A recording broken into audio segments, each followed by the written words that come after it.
ETF index mutual funds నేర్చుకుని stock మార్కెట్లో రాణించాలనుకుంటున్నారా? వెంటనే ఈ నెంబర్కి కాల్ చేయండి. నమస్తే రమగారు. నమస్తే జయ. రమగారు, దెయ్యాలు, భూతాలు, పిశాచాలు ఇలాంటి కథలు చెప్తారు కదా, ఏదైనా ఒకటి. దయ్యాలు భూతాలు కాకుండా యక్షుల కథ చెప్తాం. పూర్వమట సింధు దేశపు రాజుగారికి 2 కుమారులు ఉండేవారు. సంజీవకుడు, జీవకుడు. చాలా బుద్ధిమంతులు. ఇద్దరు సమానమైన పరాక్రమాలు అవి కలిగిన వాళ్ళు. వాళ్ళిద్దరు ముందు నుంచి ఒకే వస్తువుకు పోటీ పడే గుణం కలిగి ఉన్నవాళ్ళు. రాజుగారికి పెద్ద కొడుకైన సంజీవకుడు అంటే ఇష్టం. అతను బాగా యుద్ధ విద్యలు నేర్చినవాడు, సమర్థుడు, తెలివైనవాడు. జీవకుడు కూడా మంచివాడే. ఇతనికి యుద్ధ విద్యలు అవి వచ్చు. కానీ సంజీవకుడు అంత బ్రైట్ కాదు బహుశా. కానీ జీవకుడు చాలా సమయస్ఫూర్తి అవి కలిగినవాడు, తెలివిగా ఉండేవాడు. పెద్ద అబ్బాయి కంటే చిన్న అబ్బాయి తెలివైనవాడు, పెద్ద అబ్బాయి బలశాలి.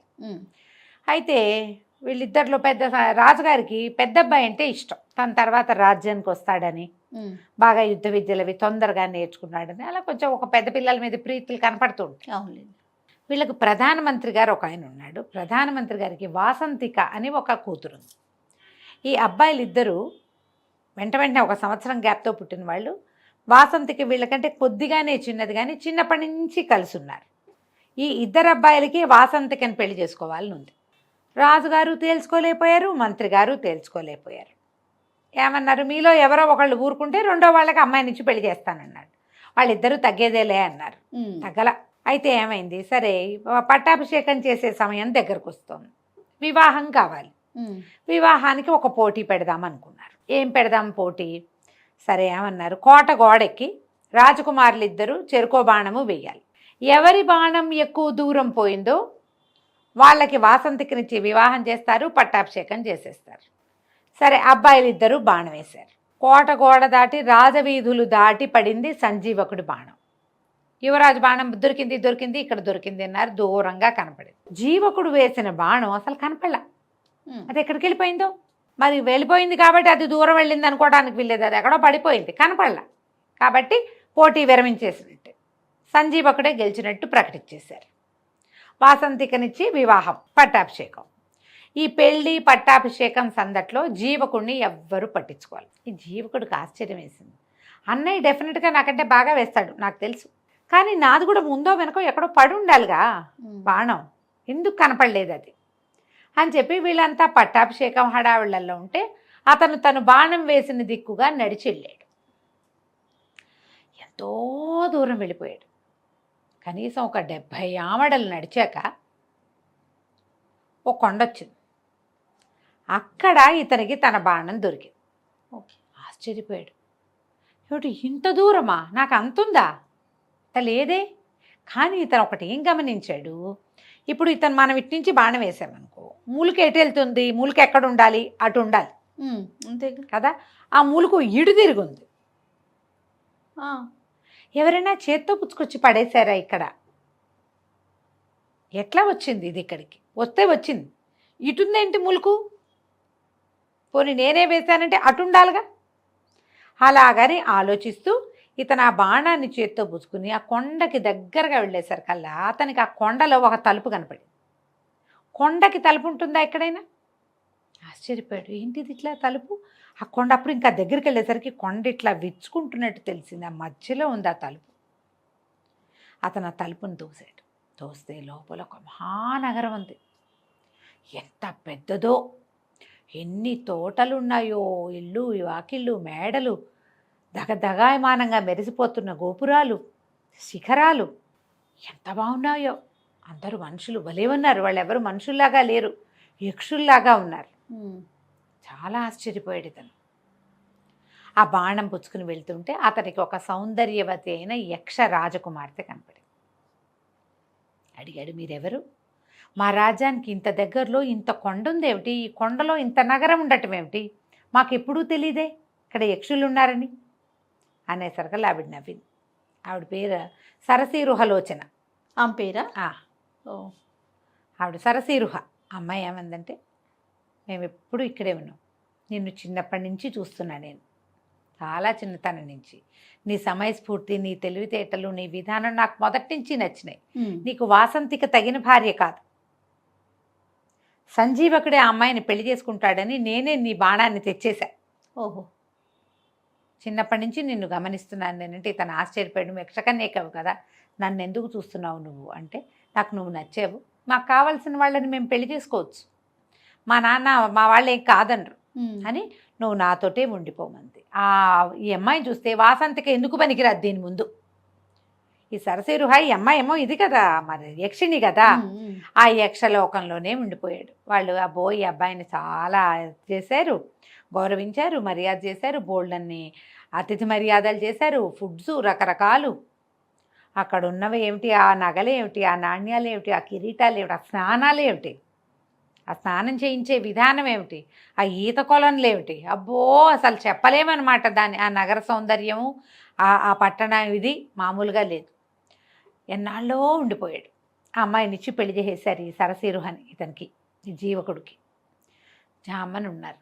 ఒక 2 నెలలు అయ్యాక ఇతనికి కొత్త ఈ హడావిడి అన్నీ తగ్గిపోయి అంతా అలవాటు అయ్యాక నాన్న అన్నయ్య గుర్తు రావటం మొదలుపెట్టారు. ఏమిటో ఇన్నాళ్ళు అయింది, వాళ్ళు నా గురించి ఏమనుకుంటున్నారు, పట్టాభిషేకం చేసుకున్నానని వెళ్ళిపోయాను అనుకున్నారో ఏమిటో. ఒక్కసారి వెళ్ళి నాన్నని చూద్దాం, అన్నయ్యని చూద్దాం, వాసంతికి ఎట్లా ఉందో, రాజ్యం ఎట్లా ఉందో, అమ్మ ఎట్లా ఉంది, ఏ ఊహలు వచ్చినాయి. కొంచెం దిగులు పడ్డాడు. ఈ సరసీరుహ అడిగింది, ఎందుకు ఇట్లా ఉన్నావు ఏమిటి అంటే, మా నాన్నని చూద్దామని ఉంది, ఒక మాట వెళ్ళి నాన్న అంటే, సరే ఆవిడ ఏం చేస్తుంది అట్లాగే వెళ్దు కానీ అని చక్కటి ఉత్తమాశ్వాలు పూంచిన ఒక రథం, బోళ్ళంతమంది దేవతాశ్వాలు కట్టిన రథము, కొంతమంది సైనికుల్ని ఇచ్చి, కొన్ని బహుమతులు ఇచ్చి, ఒకే ఒక్కటి జ్ఞప్తికి పెట్టుకో, నువ్వు విన్నాళ్ళు ఎక్కడున్నావో ఎవ్వరికీ చెప్పద్దు, నాతో నీ వివాహం ఇతరులకి చెప్పకూడదు, రహస్యం ఇది, నువ్వు వెళ్ళిరా, ఎన్నాళ్ళు కావాలంటే అన్నాళ్ళు ఉండిరా, మనం ఇక్కడే హాయిగా ఉందాం అంది. అలాగే అన్నాడు. ఇతను ఈయన లోపల ఉన్న రాజ్యానికి రాజు, మరి యువరాణిని పెళ్లి చేసుకున్నాడు కదా, ఆ అమ్మాయి, ఆ రాజ్యం అమ్మాయిది. సరే వెళ్ళాడు. ఈ రాజు మంత్రులు అందరూ ఆశ్చర్యపోయారు. సడన్గా ఎక్కడి నుంచో వచ్చి ఊడిపడ్డట్టు, ఆకాశం నుంచి ఊడిపడ్డట్టుగా వచ్చిన జీవకుడిని చూసేసరికల్లా భయపడి చచ్చారు. వీడేదో గొడవ చేయడానికి వచ్చాడు అనుకున్నారు. నువ్వు ఎక్కడున్నావు అని అడగల. ఇతను వాసంతికని ప్రేమించాడు. రాజ్యము అన్నయ్యకే ఇచ్చాం, వాసంతికని అన్నయ్యకే ఇచ్చాం. ఏదో దురుద్దేశం మధ్యలో మనసులో పెట్టుకుని వెళ్ళిపోయాడు. ఇప్పుడు దురుద్దేశంతో వచ్చుంటాడు. అలాగని అనుమానపడ్డారు మంత్రులు, సామంతులు. రాజుగారికి చెప్పారు, జీవకుడు సజావైన ఉద్దేశంతో రాలేదు, ఆనుపాను చూసుకోవడానికి వచ్చాడు, ఏదో ఒకరోజు యుద్ధానికి వస్తాడు. రాజు అంత మనసిచ్చి ఉండల చిన్న కొడుకుతోటి. ఇతను అదేం పట్టించుకోలే, హాయిగా అందరితోటి గడిపాడు, విందులు వినోదాలకి తిరిగాడు, అటు ఇటు. కొన్నాళ్ళక వెళ్ళొస్తాను అని వెళ్ళిపోయాడు. అమ్మయ్య అనుకున్నారు, అమ్మయ్య వెళ్ళిపోయాడు, ఇప్పుడు ఏం ఇబ్బంది లేదు. ఒక 2-3 నెలలు పోయాక మళ్ళీ మా నాన్నని చూస్తా అన్నాడు. అనేసరికల్లా మళ్ళీ సరసీరుహ ఈసారి ఇంకా పెద్ద రథం, ఇంకో 50 మంది సైనికులు, ఇంకో 25 మంది బానిసలు, అదే ఆ స్త్రీలు వెనకాల పనిచేసేవాళ్ళు అందరిని ఇచ్చి పంపించింది. గోల్డెన్ గిఫ్ట్లు ఇచ్చింది, నాన్నకో వస్తువు, అమ్మకో వస్తువు, అట్లా రకరకాల మణులు మాణిక్యాలతోటి వస్తువులు. మళ్ళీ ఉన్నట్టుండి ఊడిపడ్డట్టుగా వచ్చినటువంటి జీవకుడిని చూసి హడిలు తెచ్చారు వీళ్ళంతా. అయ్య బాబోయ్, లాస్ట్ టైం 50 మందితో వచ్చాడు, ఇప్పుడు 150 మందితో వచ్చాడు, ఈసారి ఇంకా పెద్ద రథం, ఇంకా బోల్డ్ సామాన్లు తెచ్చాడు, వీడే ఉద్దేశంతో వచ్చాడు, ఏదో చేయబోతాడు. రాజుగారు అట్లాగే మొహం మార్చుకొని ఉన్నాడు. కొద్ది రోజులు ఉన్నాడు ఇక్కడే జీవకుడు. అందరూ అనుమానంగానే సంచరించేవాళ్ళు. అతను ఏం మాట్లాడితే ఏం అర్థం తీయచ్చా అనే చూశారు. అతను ఏ వేళాకోళానికి నవ్వుతూ ఏదన్నా దురర్థాలే తీసుకున్నారు. మనకు అనుమానం ఉంటే అంతే, అన్న తప్పుగానే ఉంటుంది, మన మనసులో ఉంటుంది కదా. అది వాళ్ళు మొహం తిప్పితే మూతి తిప్పుకున్నారనిపిస్తుంది, మూతే తిప్పితే మెటికలు విరిచారనిపిస్తుంది. అలాగే మనం ఇలాగే చేస్తాం కదా. అవును. సరే, ఒక 10 రోజులు 20 రోజులు ఉండి జీవకుడు మళ్ళీ బయలుదేరి వెళ్ళిపోయాడు. వీళ్ళు ఊపిరి పీల్చుకున్నారు. రాజ్యంలో వాళ్ళంతా, మంత్రులు, మా సైన్యాధిపతి, రాజుగారు అందరూ ఊపిరి పీల్చుకున్నారు. సరిగ్గా 6 నెలలకి మళ్ళీ వచ్చాడు. ఈసారి పెద్ద సైన్యాన్ని ఇచ్చింది భార్య. మరి ఇప్పుడు ఇక్కడ బలపడుతున్నాం, ఇక్కడ బాగున్నాం, మనది చూపించాలి కదా. పంపించేసరికి అలా పెద్ద అంత వచ్చిన సైన్యాన్ని చూసి హడిలు చచ్చారు వీళ్ళు. కొండ దగ్గర నుంచి వాళ్ళు నడిచొస్తుంటే ఆ రేగిన దుమ్ముకి ఎవరో యుద్ధానికి వస్తున్నారని భయపడ్డారు. తీరా చూస్తే జీవకుడే మామూలుగా వచ్చాడు. సరే, అప్పుడు వీళ్ళు ఏమనుకున్నారు, వీడికి ఏదో సహాయం లభిస్తోంది, ప్రతిసారి సైన్యం పెరుగుతోంది, వీళ్ళందరూ మామూలు మనుషుల్లాగా లేరు, వీడికి ఏదైనా దైవికమైనది లభించిందా, గంధర్వులో, యక్షులో, కిన్నర్లో, కింపురుషులో, రాక్షసులో, ఏమైనా పిశాచగణాలో ఏవో హెల్ప్ చేస్తున్నాయి. అందుకని ఎక్కడా లేని విడ్డూరమైన ఒక గిఫ్ట్ అడగండి జీవకుడిని, ఈసారి వచ్చినప్పుడు తెమ్మని. తెచ్చాడా, యక్షులతో ఎవరిదో సహాయం లభించినట్టే వీడికి అనేసరికల్లా సరే ఏం చేశాడు తండ్రి, బాగా ఆలోచించి మంత్రిని అడిగాడు సలహా. ఏం అడగమంటావంటే, ఎక్కడికైనా వెళ్ళినప్పుడు, వేటకి వెళ్ళినప్పుడు సైన్యం అంతా తలదాచుకునేందుకు ఒక డేరా, ఒక గొడుగు కావాలి. ఆ గొడుగు అరిచేతిలోనే పట్టాలి. అలాంటి గిఫ్ట్ ఏదైనా పట్టుకురమ్మని. జీవకుడికి అర్థం కాదు. తండ్రి అడిగాడు కదా, తీసుకుపోయి భార్యకి చెప్పాడు. మా నాన్న ఆయనకి పెద్ద డేరా లాగా ఉండే గొడుగు కావాలట, అది అరిచేతిలోనే పట్టాలట, విప్పితే పెద్దది కావాలట, వేటకి వెళ్ళినప్పుడు, యుద్ధానికి వెళ్ళినప్పుడు, గట్టు మీద నుంచినప్పుడు ఇట్లా గొడుగులాగా ఉండాలి, కానీ అది మళ్ళీ పెద్దదిగా ఉండకూడదంటే అలాగే ఎంతలోకి అలాగే ఇద్దాం ఈసారి అంది. మళ్ళా 3 నెలలకు వెళ్ళాడు. ఈసారి అరిచేతిలో పట్టే ఓ గొడుగు తెచ్చిచ్చాడు నాన్నకి. ఆ గొడుగు విప్పితే విప్పితే విప్పితే విప్పితే ఒక క్రోసెడ్ మేర అయింది అది. మళ్ళీ అదంతా మడితే అరిచేతిలోకి వచ్చేసింది. ఓహో, కాంతపోయారు జనం. అయ్యో బాబోయ్, ఇంకేమైనా ఉందా, వీడికి యక్షులదే సహాయం లభించింది, ఏదడితే అది చేసేస్తున్నాడు. వీడు అడిగితే చేసేస్తున్నాడు, రేపొద్దున ఉట్టుడియంగా వచ్చి పడిపోతాడు, రాజ్యం లాగేసుకుంటాడు. వాళ్ళు ఎందుకు ఊరుకుంటారు యక్షులు? వీడి తండ్రి అడిగినట్టు తెచ్చిచ్చేసాడు. అప్పుడు ఏమన్నారు, ఒక బలశాలైన వాడొకడు పక్కన రక్షణగా ఉండటానికి, యుద్ధంలో సహాయం చేయటానికి, ఎంతమందినైనా ఎడంచేత్తో కూల్చేయగలిగిన ఒక బలశాలని తీసుకురమ్మని అడగమన్నారు.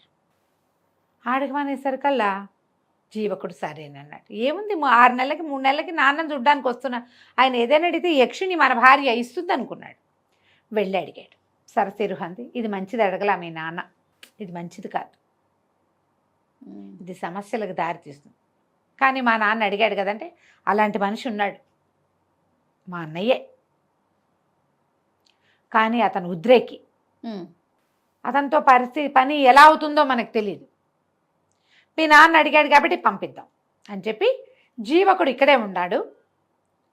ఈ సరసిరుహ వాళ్ళ అన్నయ్య ఒక మహాయక్షుడిని ఒకడిని పంపించారు. అతను నడిచి వస్తుంటే ఈ లోపల ఏమైంది, ఈ మనిషిని పంపడానికి ముందు ఒక వెనకాల ఒక గూఢచారిని పంపించారు. వీళ్ళు ఎక్కడికి వెళ్ళారో వెళ్తున్నారో చూడమని. సైన్యం అంతా వచ్చింది కదా ఇతనితోటి, ఈ గుంపంతా ఎక్కడికి పోతున్నారో చూడమంటే కొండ దాకా వెళ్ళి మాయమైపోయారని చెప్పాడు వాడు. కొండలో తలుపు ఉంది, జీవకుడు చూశాడు. కాకపోతే సరసిరుహకి ఒక పద్ధతి ఉంది, ఆ అమ్మాయి ఎవరికి అది చూపించదలుచుకుంటే వాళ్ళకే ఆ తలుపు కనపడుతుంది.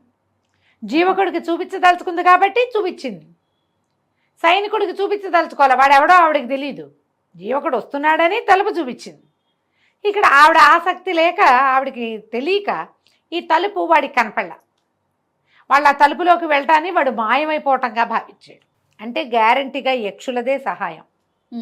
ఎప్పుడో ఒకరోజు రాజ్యాన్ని కబళించేస్తాడు జీవకుడు. యక్షులు వచ్చి మన రాజ్యంలో పేటేసుకుంటారని నమ్మారు వాళ్ళు. అందుకని ఈ మహాకాయుడిని అడిగారు. ఈ మహాకాయుడిని వీళ్ళు పంపించారు. అతను భూమి అదిరేలాగా అడుగులు వేస్తూ దాదాపుగా ఒక 14 అడుగుల ఎత్తు, ఆ ఎత్తుకు తగిన లావు, ఓ 15 మంది 20 మంది బలాఢ్యులైన వాళ్ళు మాత్రమే ఎత్తగలిగిన ఒక పెద్ద గదని భుజం మీద వేసుకుని వెళ్ళాడు. భూమి ఎదిరిపోయేలాగా అడుగులు వేసుకుంటూ రాజుగారు ఎదురుకుండా నుంచినసరికి ఈ వెళ్తూ ఉంటేనే జనాలు హడిలిపోయి, కొంతమంది కళ్ళు తిరిగి పడిపోయి, కొంతమంది వాంతులు చేసేసుకుని గందరగోళ పడిపోతున్నారు రాజ్యంలో అంతా. అతను నడుస్తుంటే భూమి అదిరిపోతుంది. 12 అడుగులు వాడు నడిస్తే అటాగే ఉంటుంది కదా. మరి వెళ్ళి పెద్ద ఉరుము లాంటి గొంతుతో ఆజ్ఞాపించండి, ఏం చేయమంటారు అనగానే రాజు వణికిపోయాడు. నోట్లోంచి మాట రాలా. ఇతనికి ఏం చెప్పారు, వాళ్ళు అడిగింది చేయమని చెప్పారు. ఏమి అడగటల్లా వాళ్ళు వణికిపోతున్నారు. ఒళ్ళు మండిపోయింది మహాకాయుడికి. ఒళ్ళు మండటం ఏమిటి, అక్కడి నుంచి చేతిలో ఉన్న గద రెండో చేత్తో మార్చుకొని రాజుగారి నెత్తి మీద ఏమి ఆజ్ఞాపించడం ఏమిటి అని ఒక మొట్టికాయ ముట్టాడు. కుప్పకూలిపోయాడు రాజు, నేల కతుక్కుపోయాడు. అంతే. ఇహ ఒకటే దెబ్బ. అది ఆయన పెద్ద సభ తీర్చున్నాడుగా, సభలో వాళ్ళంతా హాహాకారాలు చేయగానే ఏమిటి మీ గోల అని గదబెట్టి ఇట్ట అన్నాడు. అనగానే మొత్తం అంతా పక్కకి కూలిపోయి మొత్తం జనం అంతా పోయారు. ఎవరు లేరు జనం సభలో. యువతల వెనకాల నుంచి చూస్తున్న వాళ్ళు ఉన్నారు. వాళ్ళంతా కేకలు పెట్టారు, శరణు శరణు శరణు అని అరిచారు. అరిస్తే ఇతను ఏమన్నాడు, ఈ రాజుకు సహాయం చేయమని మా మావమరిదైన జీవకుడు నన్ను ఇక్కడికి పంపించాడు. రాజుకి అడగటమే రాదు, అతను నశించాడు. అతని వెనకాలన్న జనమంతా పోయారు. ఇప్పుడు రాజు లేడు. అరాచకమైన ఈ రాజ్యానికి మా బావమరిదే రాజు. ఆయన వచ్చి రాజ్యాన్ని స్వాధీనం చేసుకుంటాడు. అప్పటి వరకు ఇది జీవకుడి రాజ్యంగానే చలామణి అవ్వాలి అని చెప్పి వెనక్కి తిరిగి వెళ్ళిపోయాడు. జరిగిందంతా విని జీవకుడిని ఎత్తి బాదుకుండా అయ్యో మా నాన్న అని. ఏమై చెప్పింది సరసీరుహ, మీ నాన్న అందుకు పోలేదు. వాళ్ళకి ముందు నుంచి అనుమానమే నువ్వేం చేస్తావు అని. వాళ్ళ అనుమాన పిశాచే వాళ్ళని చంపేసింది. గొడిగడి ఉంచుకోవచ్చుగా. నువ్వు 10,000 మంది సైన్యాన్ని తీసుకెళ్ళావు, నీ 10,000 మందిని నా దగ్గర ఉంచమని అడగచ్చుగా మీ నాన్న. నువ్వు ఆ 10,000 మందితో ఏం చేస్తావో అనుకున్నాడు. ఇప్పుడు ఒక బలాఢ్యుడైన మనిషిని అడిగి వాళ్ళ చావు వాళ్లే కొని తెచ్చుకున్నారు. ఇక చేసేదేం లేదు, పద మన రాజ్యానికి వెళ్ళి మనం ఏలుకుందాం అని చెప్పి అయిపోయింది. ఇప్పుడు రాజ్యానికి ఆ రాజుగారికి రెండో పక్కన పెద్ద కొడుకు కోడలు అందరూ కూర్చున్నారు. మొత్తం అంతా పోయారు గుంపంతా, ప్రధానమంత్రితో సహా. వెనక నుంచి ఊళ్ళో నుంచి నడిచొచ్చి ఇతన్ని చూసిన వాళ్ళు మాత్రమే బతికున్నారు, అంటే ప్రజలు ఉన్నారు. సంజీవకుడు సరసీరుహ ఇద్దరు వెళ్ళి ఆ రాజ్యాన్ని వశం చేసుకుని సింధు రాజ్యాన్ని వాళ్లే హాయిగా పరిపాలించారు. తర్వాత కాలంలో యక్షులు ఆ రాజ్యంలో తిరుగుతూ ఉండేవాళ్ళు. ఎవరినైనా సరే వాళ్ళ అనుమానం భయపెట్టినట్టుగా నిజం భయపెట్టదు. అవును, నిజం సామాన్యంగా ఉంటుంది, అది నిప్పులాంటిదే. దాన్ని హ్యాండిల్ విత్ కేర్ సరిపోతుంది. అనుమానమో బడబాగ్ని, దాన్ని హ్యాండిల్ చేయలేం. ఎందుకంటే నీకు ఏం చేసినా అనుమానంగానే ఉంటుంది, రగులుతూనే ఉంటుంది, ఎప్పుడూ రగులుతూనే ఉంటుంది. నువ్వు అదే నీ దగ్గర చిన్న అగ్ని ఉంది నిజం, దాన్ని ఒక చిన్న ముంతలో పెట్టి కూడా నువ్వు కాపాడచ్చు. కరెక్ట్ కదా, దాన్ని మనం ఏం చేయలేం, అదేం చేయదు మనని, అది మనని కాల్చదు, చక్కగా ఉంటుంది. మనం సంరక్షించాలంతే. అనుమానం ఏంటంటే అటటట పెరిగిపోతూ ఉంటుంది. ఆ పెరిగిపోయేది చివరికి మనం చంపేస్తుంది కదా, కంచికి మనం ఇంటికి. చాలా బాగుంది రమ్మగారు. నమస్తే. నమస్తే.